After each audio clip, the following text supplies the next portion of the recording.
Hi, it's Lynn Shuck with Healing and Balance. We're looking at hip extension today.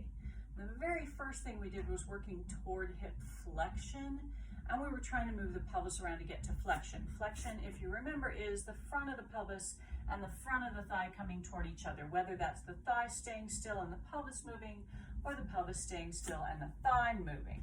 Flexion. So extension is the other direction. If my pelvis stays still and I take my leg back, so the back of my leg is coming toward the back of my pelvis, extension.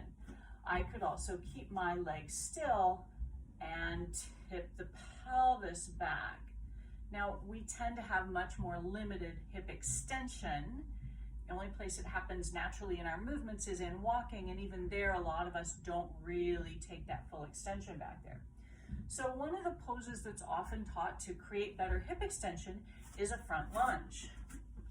The problem is when people get this low, as you can see, if my leg only goes this far back when I'm trying to do it actively, but I take it this far back when I'm in this pose, it's probably not going to actually get my pelvis vertical.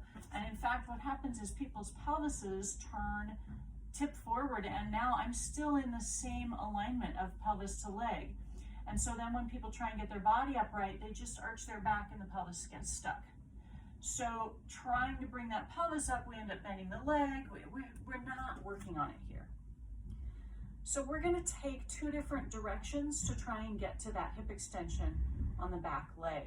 The first is we're going to shorten the lunge and not work quite so deep. So I have to press my front heel into the ground to anchor my front leg. I'm going to push my back heel toward the wall behind me to really straighten it.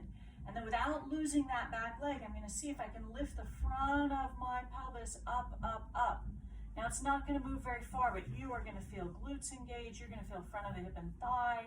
And now I'm getting somewhere. Now, if you're looking directly from the side, my pelvis is not quite upright, but relative to my thigh, they're not in the same line like they were when I was in that big deep lunge. So that's one way to work on it. Again, we'll talk it through. I don't step into quite as deep a lunge. I press my front heel into the ground and I push my back heel toward the wall behind me. I'm not pushing it to the ground, it's off the ground. And then I'm going to lift up through the front of the pelvis without losing the back leg. You're going to really feel this in the front of the hip and thigh on your back leg. So that's one variation. The other is we take that stance, that lunge, not quite as deep, but pretty good sized lunge. And we're going to get the pelvis upright by letting that back knee bend. So still not in hip extension, but now I'm going to keep my pelvis where it is and work towards straightening my leg behind me, even if it doesn't get fully straight. So I don't let my pelvis move, but I'm very gently extending my leg back. And it is starting to take my thigh into extension relative to my pelvis. So showing that directly from the side, I'll take the other leg back. I set up in my lunge, press into my foot, but I'm going to bend the back knee and get my body really vertical.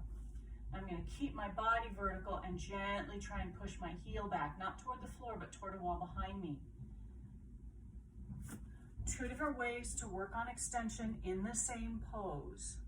It's a front lunge, not quite as deep, so that you're not using your upper body to get your body upright. You have a chance at getting your pelvis upright and changing that relationship of pelvis to thigh bone. Work with a straight leg, lift the pelvis, or work with a bent leg, keep the pelvis upright, straighten the leg. Either way, we're working toward that hip extension in a fairly accessible pose. If you find being here with your back heel off the ground is really wobbly, you have two options. One is take your feet wider this way, give yourself a wider base this way, and if that's not enough, hold on to something. You shouldn't be having to work on your balance while you're trying to work on hip extension. That's what I have for you today. Hip extension, go.